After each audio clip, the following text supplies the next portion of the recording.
ეს არის ის საშიში გზა, რომელსაც დღეს ადგას უცხოეთიდან კარნახით რამდენიმე პარტია და NGO. ეს არის ის გზა, რომელიც პირდაპირ მიდის მაიდნისკენ. პარლამენტის თავმჯდომარე საქართველოში ისევ უკრაინულ ხელწერას კითხულობს და ეს ხელწერა წელსაც წინა საარჩევნოდ იკითხება. მაშინ, როცა ოპოზიცია ხელისუფლების მშვიდობიან დამხობას ღია დაანონსებს და მაშინ, როცა ქვეყანაში უკრაინიდან თითქმის 2.5 კილო ასაფეთქებელი ნივთიერება შემოდის, მმართველი გუნდი ამ ორი ფაქტის შესაძლო კავშირზე საუბრობს. შალვა პაპუაშვილის თქმით, სუსმა ქვეყანას სერიოზული საფრთხე აარიდა. 2.5 კილო ჰექსოგენი რომ იქნებოდა ავლაბრის კონკრეტულ მისამართზე. ან ის ტრაილერი გადაბრუნებული იყო და აფეთქებული იყო, ან იმ სახში აფეთქებული იყო. მთელ ავლაბას ხო აიტანდა ცაში. აი ამას გვიკეთებდა უკრაინის სპეცსამსახურები. იყო უკრაინის სპეცსამსახური, სადაც ქართველი მუშაობს, გია ლორთქიფანიძე, სისხლით ქართველი და თავისი არსით ანტიქართველი ადამიანი მუშაობს. ეგუებოდა იმას, რომ შეიძლება აფეთქეს, მაგრამ ჯანდაბას აიწიოს ავლაბარი და თბილისი. აიწიოს ჰაერში. ოღონდ თავის მიზნებს მიაღწიონ რუსეთში. შეეშვან საქართველოს ჩათრევას თავის ომში. მოვა დრო, ეს ომი დასრულდება და რა თქმა უნდა ჩვენ კითხვებზე პასუხს მოვითხოვთ უკრაინის ხელისუფლებისგან. ნაციონალური მოძრაობა მშვიდობიან დამხობას 4 ოქტომბერს აანონსებს და ვიდრე პროცესი ოქტომბრამდე მივა, მათ მიერ დამკვიდრებული ტერმინის განმარტებას ცდილობენ. მშვიდობიანი დამხობა ეს არის ძალიან ლოგიკური, მარტივად გასაგები პროცესი, რომელსაც ახორციელებს ქართველი ხალხი. ჩვენ ესეთი მაგალითები გვაქვს, მაგალითად საქართველოშიც თუნდაც 2003 წელს.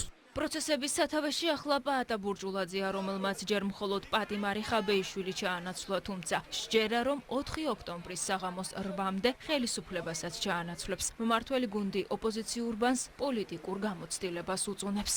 მერე ნახავთ რა მოგივათ ყველას, მლალა გვითხარით არ დაგვიმალოთ, რას საყვარელია ეს თურმე უტვინო. ყველა მომღერალს არ აქვს როგორც ჩანს მყარი ფსიქიკა და როცა უკვე ვეღარ მღერიან ფსიქოლოგის სერვისს საჭიროებენ. ზოგი სასტიკად ბოროტდება და სატვირთო მანქანაზე იწყებს ჭყავილს, მაგალითად ანიტა რაჭველიშვილი. ზოგი პოლიტიკაში ერთვება, მაგრამ რაკი პოლიტიკის ნოტები არ იცის, უბედურდება, საწყლდება, დაატარებს ქართულ დროშას მოსკოვში ნაყიდი ადიალასავით და ასე შეურაც მყოფს იმას, რისთვისაც თითქოს იბრძვის. მაგალითად ოქტომბრელი პაატა ბურჯულაძე ან კიდევ ხდება აგრესიული და იწყევლება თავწაკრული დედაკაცევით, მაგალითად მზია ნიორაძე და ასე შემდეგ. მოკლედ, ასაკთან და ხმის წასვლასთან ერთად ფსიქოლოგები უნდა იქირაოთ ზოგიერთმა. ან მიბაძოთ და მაგალითი აიღოთ სხვა კოლეგებისგან, ვინც ღირსეულად აგრძელებს პოსტკარიერულ პროფესიულ ცხოვრებას. 5 ოქტომბრის დილას ეს დროშა მოსახსნელი იქნება მხრებიდან და უკუღმა რომ აცმევენ ის რუბაშკა მოსარგები ამავე მხრებზე.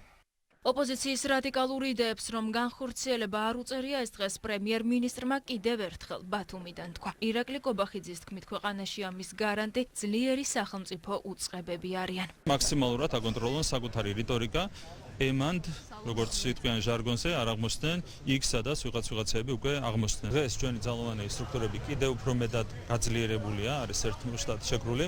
შესაბამისად, ვინმეს ასეთი იდეები თუ აქვს, რა თქმა უნდა, ამ იდეებს არ უწერია განხორციელება. რაც შეეხება უკრაინის უსაფრთხოების ჩართულობას ამ საქმეში, ეს არის უკიდურესად შემაშფოთებელი, როდესაც ასე უხეშად ეპყრობიან ჩვენს ეროვნულ ინტერესებს, უკრაინული უსაფრთხოების უწყების წარმომადგენლები, ეს არის ჩვენთვის უკიდურესად შემაშფოთებელი. ეს არ არის სწორი დამოკიდებულება ქართული ხალხის და ქართული სახელმწიფოს მიმართ. მტერი არისვენებს, ყველანაირი მცდელობა აქვთ, რომ ქვეყანაში როგორმე მოახდინონ სახელმწიფო გადატრიალება, სისხლისღვრა, რევოლუცია, ხალხის დაპირისპირება. მადლობა სახელმწიფო უსაფრთხოების სამსახურს, თითოეულ თანამშრომელს ამ პრევენციული ღონისძიებებისთვის. ოპოზიციის გეგმებსა და ჰექსოგენის საქმეს შორის შესაძლო კავშირს ახლა სუსი ადგენს. უსაფრთხოების სამსახურმა საქმეზე ორი პირი რამდენიმე დღის წინ დააკავა და გამოძიებას ისევ აგრძელებს.